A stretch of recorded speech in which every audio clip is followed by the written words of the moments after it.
আল্লাহ রাব্বুল আলামিন কোরআনুল কারীমে বললেন, ইয়া আইয়ুহাল্লাযীনা আমানু তুবু ইলাল্লাহ তাওবাতান নাসুহা।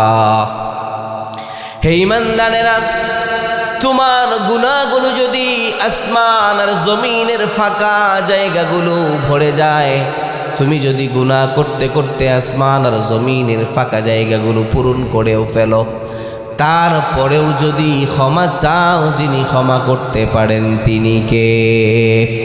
জোরে চিল্লায় বলেন, তিনি কে? এজন্য বিশ্বনবী সাল্লাল্লাহু আলাইহি ওয়াসাল্লাম বলেছেন, কুল্লুকুম খাত্তাউন ওয়া খায়রুল খাত্তাইন আত-তাওয়াবুন। তোমাদের মধ্যে সবচাইতে বড়, তোমরা সকলেই গুনাহগার, তবে তোমাদের মধ্যে সবচাইতে ভালো গুনাহগার হলো ওই ব্যক্তি যে গুনাহ করার পর গুনাহগুলো থেকে তওবা করে নেয়। তাহলে মুসলমান ভাইরা আমার, বুঝে থাকলে বলেন, গুনাহ করার পর তওবা করার দরকার আছে না নাই? আর জোরে বলতে হবে, আছে না নাই? আমার আর আপনার মধ্যে, আমাদের মানুষ আর শয়তানের মধ্যে একটা মৌলিক পার্থক্য আছে। কয়টা? জোরে বলেন না, কয়টা বললাম? শয়তান আর মানুষের মধ্যে মৌলিক একটা পার্থক্য, সেটা হলো শয়তান গুনাহ করার পর আবার পুনরায় গুনাহটা করে, অথবা গুনাহের মধ্যে অটল থাকে। আর মানুষ গুনাহ করার পর গুনাহ থেকে ফিরে আসে। চিল্লা বলেন ঠিক কিনা? মুসলমান ভাইরা আমার, উদাহরণ দিলে বুঝে আসবে। সাইয়্যিদিনা আদম আলাইহিস সালাতু ওয়াস সালাম জান্নাতের মধ্যে ভুল করেছিলেন, আল্লাহ তাআলার কাছে ক্ষমা চেয়েছেন, আল্লাহ তাকে নবুয়ত দিয়েছেন।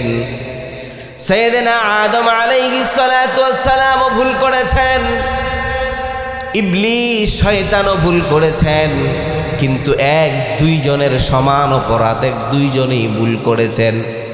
তাহলে একজনকে কেন আল্লাহ তাআলা কিয়ামত পর্যন্ত লানত দিয়ে জাহান্নাম থেকে, জান্নাত থেকে বের করে দিয়েছেন, আর একজনকে কেন আল্লাহ তাআলা নবুয়ত দিয়েছেন? প্রশ্ন আছে না নাই? মুসলমান ভাইরা আমার, প্রশ্নের উত্তরটা বড্ড সোজা। মুসলমান ভাইরা আমার, শয়তান আর মানুষের মধ্যে, ইনসানের মধ্যে এখানেই মৌলিক পার্থক্য বুঝে আসবে। শয়তানকে আল্লাহ তাআলা আদম আলাইহিস সালাতু ওয়াস সালামকে সিজদা করার নির্দেশ দিলেন। আল্লাহ তাআলাকে শয়তান প্রতি উত্তরে বললেন, খলাকতানি মিন নার ওয়া খলাকতাহু মিন তিন। আয় আল্লাহ, আপনি আমাকে আগুন দিয়ে সৃষ্টি করেছেন, আর আদমকে আপনি মাটি দিয়ে সৃষ্টি করেছেন। অর্থাৎ আগুনের স্বভাব যা অভ্যাস হলো উপরের দিকে উঠা, আর মানুষের স্বভাব, মাটির স্বভাব যা অভ্যাস হলো নিচের দিকে নামা। অতএব মুসলমান ভাইরা আমার, শয়তান আল্লাহ তাআলার সামনে যুক্তি দাঁড় করিয়ে দিলেন, আল্লাহ, আপনি আদমকে আমাকে সিজদা করার কথা বললেন, আদম তো মাটির তৈরি, আমি তো আগুনের তৈরি, আমি কেন আদমকে সিজদা করব? আল্লাহ রাব্বুল আলামিনের সাথে তর্ক করলেন। আল্লাহ বললেন, ইন্নাকা রাজিম, এই মুহূর্তে তুমি জান্নাত থেকে বের হয়ে যাও। জান্নাতে থাকার অধিকার তুমি হারিয়ে ফেলেছ, কারণ আমি আল্লাহ তাআলার হুকুম তুমি শয়তান অমান্য করেছ। ফেরেশতাদের লিডারশিপ পর্যায়ের একজন ফেরেশতা হওয়ার পরে আল্লাহ তাআলা তাকে লানত দিয়ে জান্নাত থেকে তাড়িয়ে দিয়েছেন। কিন্তু পক্ষান্তরে আদম আলাইহিস সালাতু ওয়াস সালাম আল্লাহ তাআলার কাছে করজোরে ক্ষমা চাইলেন, আল্লাহ, আমার ভুল হয়েছে, আপনি আমাকে ওই গাছটার নিকট যেতে নিষেধ করেছেন, আমি গাছের নিকট গিয়েছি।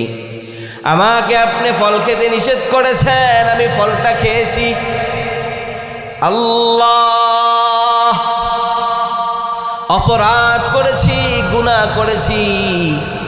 আল্লাহ তাআলার কাছে কায়েম অনুবাক্যে তওবা করেছেন। আল্লাহ তওবা শুধু কবুল করেন নাই, আল্লাহ তাআলা শিখালেন, হে আদম তুমি আমি আল্লাহর কাছে এমনভাবে দোয়া করো, দোয়া করলে আমি আল্লাহ তোমার সব দোয়া কবুল করে নিব।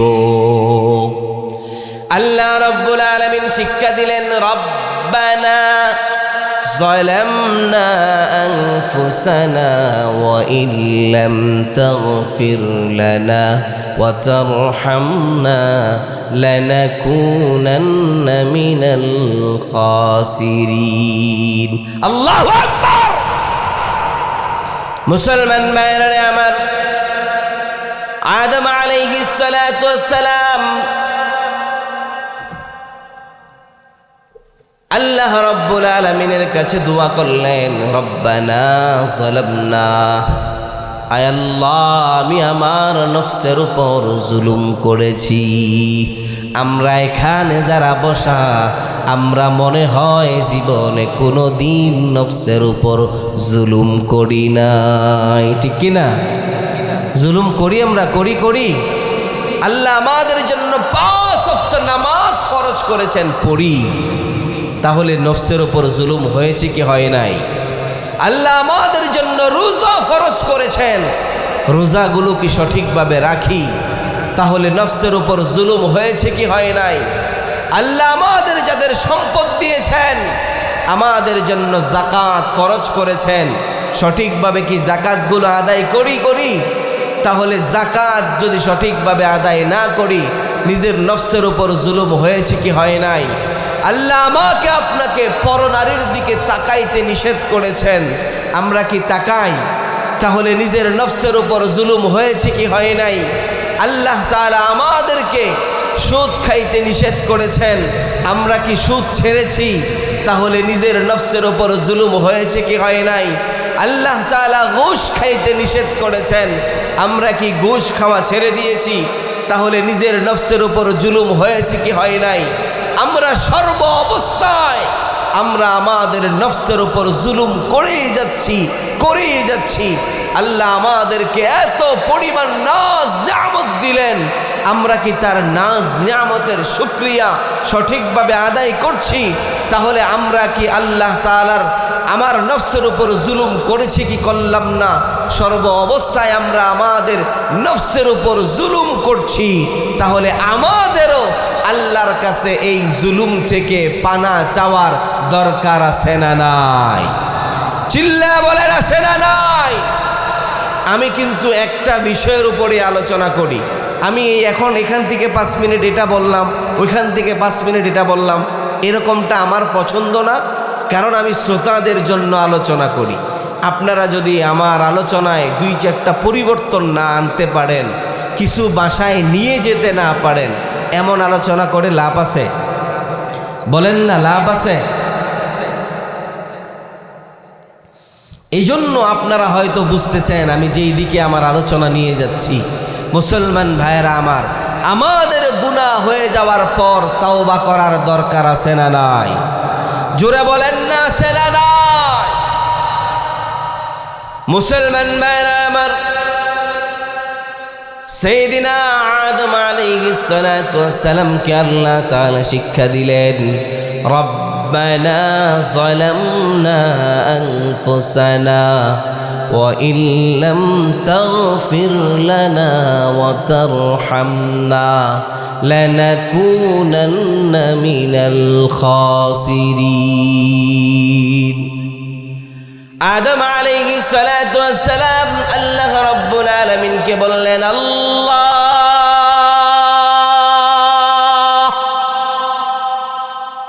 আমি আমার নফসের উপর জুলুম করেছি, স্বীকারোক্তি দিলাম, তুমি আমাকে ক্ষমা করে দাও। ওয়া ইল্লাম তাগফির লানা ওয়া তারহামনা, এবং আমার উপর তুমি তোমার রহমত নাজিল করে দাও।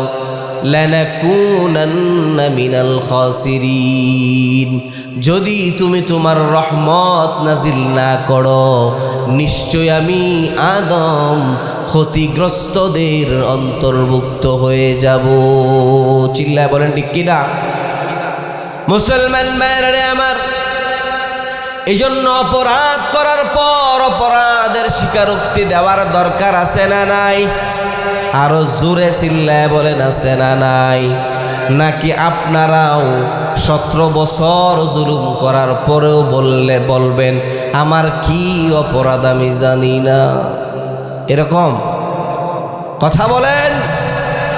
মুসলমান, আপনারা দেখেছেন 17টা বছর আলেম উলামাদেরকে জেলে বন্দি করেছেন, সাধারণ নিরপরাধ মানুষদেরকে মামলা হামলায় জেল খাটিয়েছেন, ঘরে থাকতে পারে নাই কেউ যদি বিরোধী মত পোষণ করত।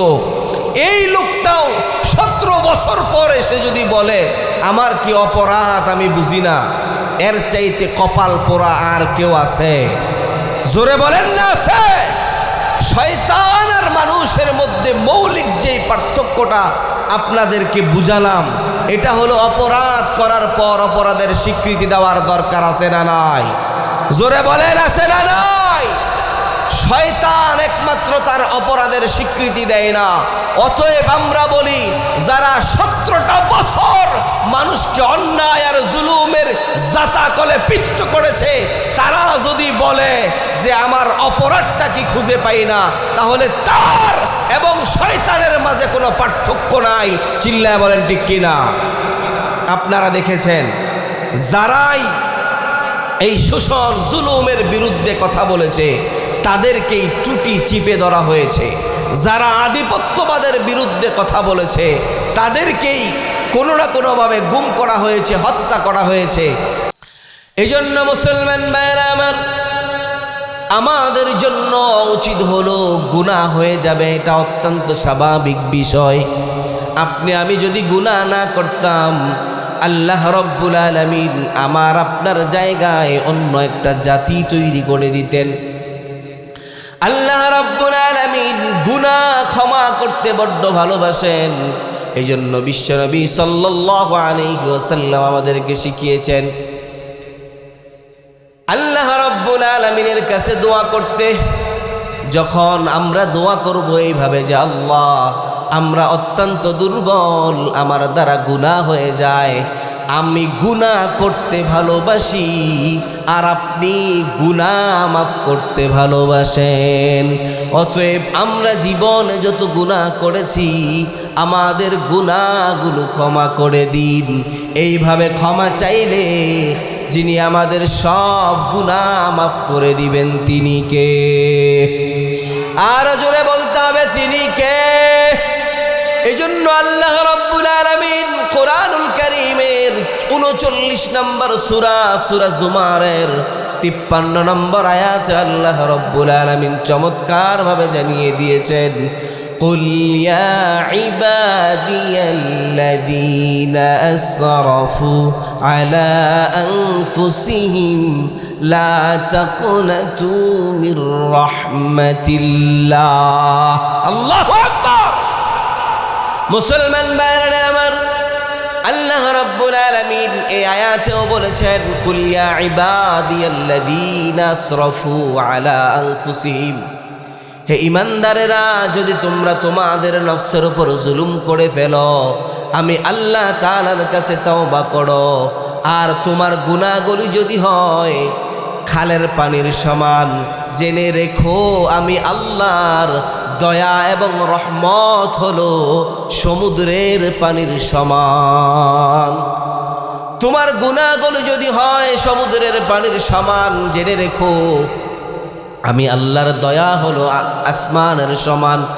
আর তোমাদের দয়া, তোমাদের গুনাহগুলো যদি হয় আসমানের সমান, জেনে রেখো আমি আল্লাহর দয়া হলো আরশে আজিমের সমান। সুবহানাল্লাহ।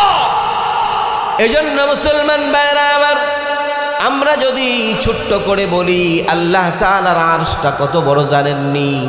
আল্লাহ রাব্বুল আলামিন কোরআনুল কারীমের আয়াতুল কুরসির মাধ্যমে তার একটা চেয়ারের কথা আমাদেরকে বললেন, ওয়াসিআ কুরসিয়ুহুস সামাওয়াতি ওয়াল আরদ।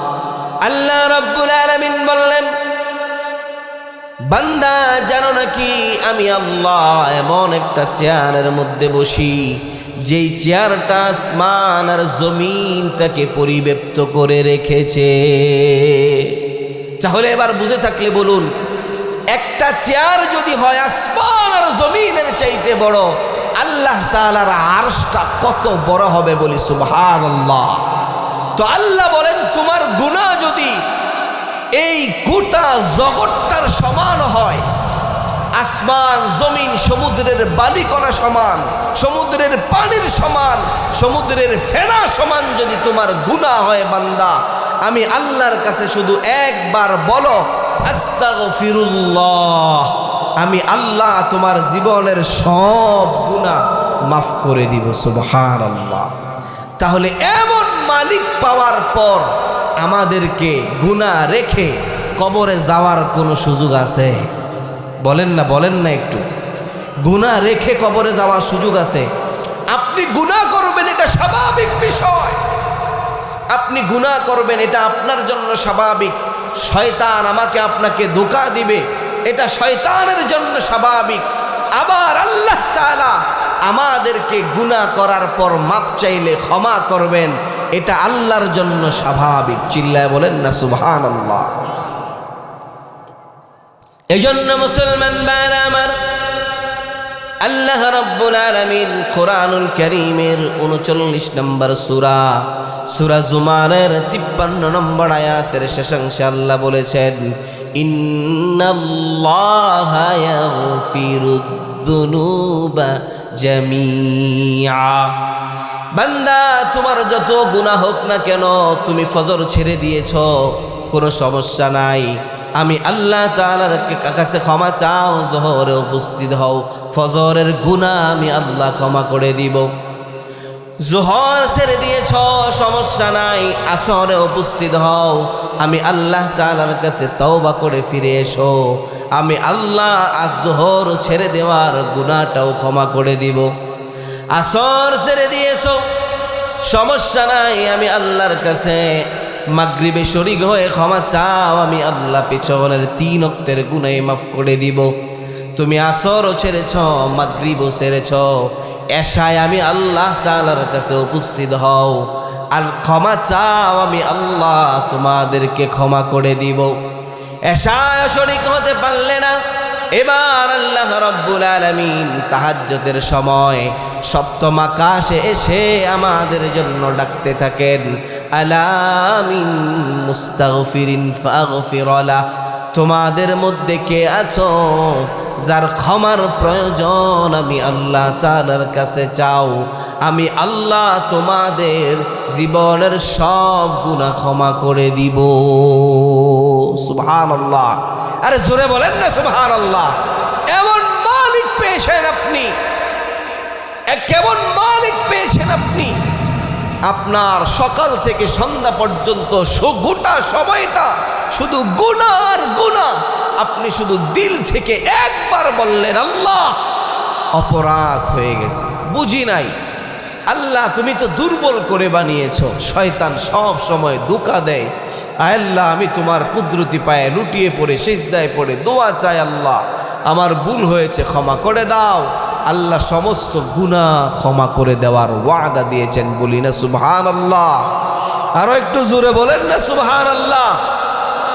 এজন্য মুসলমান ভাইরা আমার, আমি আপনি যদি কোনো বিশাল বড় একটা অপরাধ করে ফেলি, ওই অপরাধের পর তাওবা করলে যিনি তাওবা কবুল করেন তিনি কে?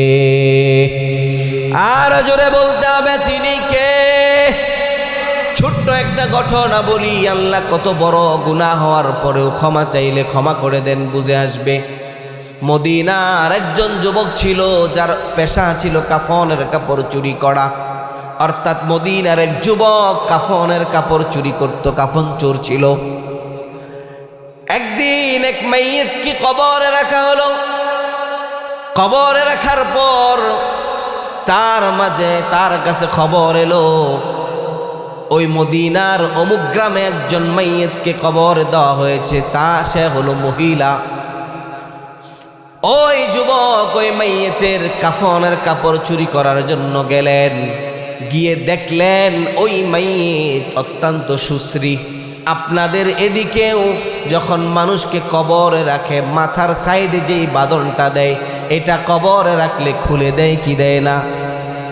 ওই কাফন চোর যখন গিয়ে দেখলো তার মাথার কাফনের কাপড়ের বাঁধনটা খোলা, তার চেহারাটা বড্ড মিষ্টি চেহারা দেখে তার মনে খাহেসাত জন্মালো জেনা করার মতো।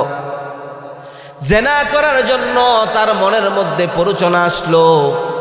এই গুনাহ করার প্রবণতা আসার পর ওই কাফন চোর উপরের দিকে তাকিয়ে দেখলো আশেপাশে কোনো মানুষ নাই, জনমানবহীন এলাকা। কাফনের কাপড় চুরি করার জন্য পারফেক্ট একটা সময়। সে চিন্তা করলো এই মুহূর্তে কাফনের কাপড়টা খুলে নিয়ে চলে যেতে হবে। যখন ওই মহিলার শরীর থেকে কাফনের কাপড়টা ধরে টান দিলেন, তার সুন্দর সুশ্রী শরীরটা যখন বের হয়ে এলো, এই উলঙ্গ দেহটা দেখে তার মনের মধ্যে গুনাহের প্রবণতা আরো বেড়ে গেল। চিন্তা করলো এই মুহূর্তে যদি জেনা করি পৃথিবীর কেউ খবর পাবে না, জানবে না। ওই যুবক মনে মনে সিদ্ধান্ত নিল, সিদ্ধান্ত নেওয়ার সাথে সাথে কাজও করে ফেললো। ওই যুবক যখন কবর থেকে উঠছিলেন, এমন সময় আল্লাহ তাআলা ওই মাইয়েতের জবান খুলে দিয়েছেন। ওই মাইয়েত ওই যুবককে উদ্দেশ্য করে বলল, হে যুবক, কি করলে এটা আমার সাথে? এমন অন্যায় এটা কেমন করে করলে? যেদিন পৃথিবীর সমস্ত মানুষগুলো আল্লাহ তাআলার দরবারে পবিত্র অবস্থায় উঠবে, ওই দিন আমাকে নাপাক অবস্থায় উঠতে হবে। হে যুবক, আমাকে তো গোসল দেওয়া হয়েছিল, পবিত্র করা হয়েছিল। গোসল দেওয়ার পর, পবিত্র করার পর আমাকে কবরে রাখা হয়েছে, আর তুমি এমন একটা নাফরমানি কাজ আমার সাথে করলে। যেদিন কোটি কোটি মানুষ পবিত্র অবস্থায় দাঁড়াবে, ওই দিন আমাকে নাপাক অবস্থায় দাঁড়াতে হবে। মুসলমান ভাইরা আমার, গভীর মনোযোগ দিয়ে শুনতে হবে। ওই যুবক এই কথাটা শোনার পর তার দিলের মধ্যে বড্ড কষ্ট লেগেছে। আসলেই তো মারাত্মক একটা অপরাধ করে ফেলেছি। এই মহিলাকে বা এই মাইয়েতকে চাইলেও তো কেউ আরো গোসল দিতে পারবে না। এবার যুবকের মনে একটা অনুশোচনা তৈরি হলো। যুবক মনে মনে চিন্তা করলো, যেহেতু আমি গুনাহ করে ফেলেছি, আমি খবর নেই গুনাহটা কোনোভাবে মাপ পাওয়া যায় নাকি। যুবক ওমর ফারুক রাদিয়াল্লাহু তাআলা আনহুর কাছে গেলেন। ওমর রাদিয়াল্লাহু তাআলা আনহুকে বললেন, ওমর, আমার এমন একটা গুনাহ হয়েছে। আমি কাফনের কাপড় চুরি করতে গিয়ে একটা মাইয়েতের লাশ দেখেছি, সুন্দরী সুশ্রী যুবতী মহিলা, তার সাথে জেনায় লিপ্ত হয়েছি। আমি জানতে চাই এই গুনাহের কোনো ক্ষমা আমার আছে নাকি? ওমর রাদিয়াল্লাহু তাআলা আনহু রাগান্বিত মানুষ, ওই যুবককে তাড়িয়ে দিলেন, দূর দূর করে তাড়িয়ে দিলেন। এবার ওই যুবক মনে মনে চিন্তা করলেন, ওমর তো রাগান্বিত মানুষ, এই জন্যই হয়তো তাড়িয়ে দিয়েছে। আবু বকরের কাছে যাই, আবু বকর নরম দিলওয়ালা মানুষ, হয়তো আমার জন্য উত্তম একটা ফয়সালা করবে। এবার আবু বকর রাদিয়াল্লাহু তাআলা আনহুর কাছে গেলেন। আবু বকর রাদিয়াল্লাহু তাআলা আনহুকে গিয়ে বললেন, আবু বকর, তোমার কাছে জানতে চাই, আমি এমন একটা গুনাহ করেছি, এই গুনাহের কোনো ক্ষমা আছে নাকি? আবু বকর এই গুনাহের কথা শুনে দূর দূর করে তাড়িয়ে দিলেন। এবার ওই যুবক হাউমাউ করে কান্নাকাটি করছে।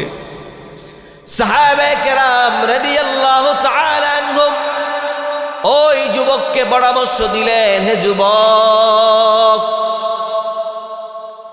তুমি এমন একজন মানুষের কাছে যাও যিনি খাতামুল আম্বিয়া, সাইয়্যিদুল মুরসালিন, খাতামুন নবিয়্যিন, এবং যার ব্যাপারে আল্লাহ কোরআনে বলেছেন রহমাতাল লিল আলামিন। তুমি বিশ্বনবী মুহাম্মদুর রাসূলুল্লাহ সাল্লাল্লাহু আলাইহি ওয়াসাল্লামের কাছে যাও, গিয়ে তুমি জানতে চাও তোমার গুনাহগুলো ক্ষমা হবে নাকি। মুসলমান ভাইরা আমার, বিশ্বনবী সাল্লাল্লাহু আলাইহি ওয়াসাল্লামের কাছে গিয়েও যখন এই গুনাহের কথাগুলো বললেন, এবার বিশ্বনবী সাল্লাল্লাহু আলাইহি ওয়াসাল্লাম বললেন, আসলেই তুমি মারাত্মক গুনাহ করেছো। মুসলমান ভাইরা আমার, বিশ্বনবী যখন এই কথা বললেন, যুবক পাগল প্রায় আল্লাহ তাআলার কাছে গড়াগড়ি করে হাউমাউ করে তওবা করা শুরু করলো। যুবক এক দৌড় দিয়ে পাহাড়ের চূড়ায় গিয়ে বসলো, তওবা করা শুরু করলো। মন থেকে খাঁটি দিলে তওবা করলে যিনি আমাদের তওবাগুলো কবুল করবেন তিনি কে? আর জোরে বলতে হবে তিনি কে? এই জন্য মুসলমান ভাইরা আমার, ওই যুবক পাহাড়ের চূড়ায় গিয়ে আল্লাহ তাআলার কাছে কায়মনুবাক্যে ক্ষমা চাইলেন, তওবা করলেন। একদিন, 2 দিন, 3 দিন, 40 দিন অতিবাহিত হয়ে যাওয়ার পর আল্লাহ রাব্বুল আলামিন জিবরাইল আলাইহিস সালাতু ওয়াস সালামকে বিশ্বনবীর দরবারে পাঠালেন। জিবরাইল আমিন এসে বিশ্বনবী সাল্লাল্লাহু আলাইহি ওয়াসাল্লামের কাছে বললেন, ইয়া রাসূলুল্লাহ, আপনার কাছে আল্লাহ আমাকে 3টা প্রশ্ন দিয়ে পাঠিয়েছেন। কয়টা? বিশ্বনবীকে বললেন, ইয়া রাসূলুল্লাহ, 1 নাম্বার প্রশ্ন হলো, সমস্ত মাখলুককে যিনি সৃষ্টি করেছেন তিনি কে? বিশ্বনবীও বললেন, আমি সহ সমস্ত মাখলুককে যিনি সৃষ্টি করেছেন তিনি হলেন আল্লাহ। এবার দ্বিতীয় প্রশ্ন করলেন। জিবরাইল আলাইহিস সালাতু ওয়াস সালাম জানতে চাইলেন, ইয়া রাসূলুল্লাহ, আল্লাহ তাআলা জানতে চেয়েছেন সমস্ত মাখলুককে যিনি রিজিক দেয় তিনি কে? এবার বিশ্বনবী বললেন, আমাকে এবং সমস্ত মাখলুককে রিজিক দেন হলেন আল্লাহ। এবার বিশ্বনবীর কাছে জিবরাইল জানতে চাইলেন, ইয়া রাসূলুল্লাহ, আল্লাহ তাআলা জানতে চেয়েছেন বান্দা যখন অপরাধ করে ক্ষমা চাইলে যিনি ক্ষমা করেন তিনি কে? এবার জিবরাইল আলাইহিস সালাতু ওয়াস সালাম বললেন, ইয়া রাসূলুল্লাহ, ইয়া হাবিবাল্লাহ, ইয়া রাসূলুল্লাহ, ইয়া হাবিবাল্লাহ, আল্লাহ তাআলা খবর দিয়েছেন আপনার যেই উম্মত আপনার কাছে কাফনের কাপড় চুরির কথা স্বীকার করেছিল এবং আল্লাহ তাআলার কাছে কায়মনুবাক্যে দোয়া করেছিল, আল্লাহ তাআলা আপনার ওই উম্মতের জীবনের সব গুনাহ ক্ষমা করে দিয়েছে। আর জোরে বলেন না সুবহানাল্লাহ। এজন্য মুসলমান ভাইরা আমার, আমার আপনার গুনাহ হবে এটা স্বাভাবিক বিষয়, আমার আপনার দ্বারা অপরাধ হয়ে যাবে এটাও স্বাভাবিক বিষয়, কিন্তু গুনার মধ্যে অটল থাকাটাই হলো স্বাভাবিক, ঠিক কিনা? শয়তান সব সময় আমাদেরকে নেক্সুরুতে ধোঁকা দেয়। শয়তান ধোঁকা দেয়, বান্দা এই মাত্র তুমি গান শুনলা, এই মাত্র টিভি দেখলা, জি বাংলা দেখলা, কিরণমালা দেখলা, এই মাত্র তুমি ব্লু ফিল্ম দেখলা, নেকেড ফিল্ম দেখলা, অশ্লীল ফিল্ম দেখলা, এই মাত্র গান শুনলা, পরনারীর দিকে তাকালা, এই মাত্র ঘুষের টাকাটা টেবিলের ডয়ারে রাখলা, এই মাত্র একজনকে সুদ দিলা, এতগুলো অপরাধ করার পরে কোন মুখে তুমি আল্লাহ তাআলার কাছে দাঁড়াও? বান্দারে আল্লাহ বলে, না না না, তোমার যত অপরাধ হোক আমি আল্লাহ তোমার জন্য 2টা দিক রেখেছি, একটা হলো উপর আর একটা হলো নিচ। তোমার অপরাধ হয়ে যাওয়ার পর তুমি শুধু 2 হাত উপরে দিয়ে বলবে আস্তাগফিরুল্লাহ, আমি আল্লাহ সব গুনাহ মাফ করে দিব। এরপর আল্লাহ বললেন, তুমি শুধু আমি আল্লাহ তাআলার কুদরতি পায়ে সিজদায় লুটিয়ে পড়ে বলবে আস্তাগফিরুল্লাহ, আমি আল্লাহর ওয়াদা তোমার জীবনের সব গুনাহ মাফ করে দিব। এজন্য মুসলমান ভাইরা আমার, গুনাহ করার পর গুনাহ থেকে তাওবা করার দরকার আছে না নাই? আর জোরে বলেন না, আছে না নাই? আমরা গুনাহ করব এটা আল্লাহ আমাদের জন্য জানেন। আপনি যদি গুনাহ না করতেন, আল্লাহ রাব্বুল আলামিন তো অনেক জায়গায় বলেছেন ইন্নাল্লাহা গফুরুর রহিম ওয়া কানাল্লাহু গফুরুর রহিমা। আল্লাহ তার গুনাহগুলির কথা তিনি যে গফুর, এটা কোরআনের অনেক জায়গায় বলেছেন। গফুর মানে ক্ষমাশীল, ক্ষমাকারী। তো আপনি আমি সবাই যদি গুনাহ ছেড়ে দেই, তাহলে আল্লাহর এই সিফতটা কার্যকর হবে নাকি? আল্লাহ যদি কোনো মানুষ ক্ষমা গুনাহ না করে, আল্লাহ কাকে ক্ষমা করবে? এজন্য মুসলমান ভাইরা আমার, আল্লাহ রাব্বুল আলামিন আমাদেরকে ক্ষমা করবে এটা আল্লাহ তাআলা আগে থেকেই জানে। আমরা অপরাধ করব, কিন্তু অপরাধের মধ্যে অটল থাকা যাবে। জোরে বলেন, আরো একবার বলেন। গুনাহ হবে, গুনার মধ্যে অটল থাকা যাবে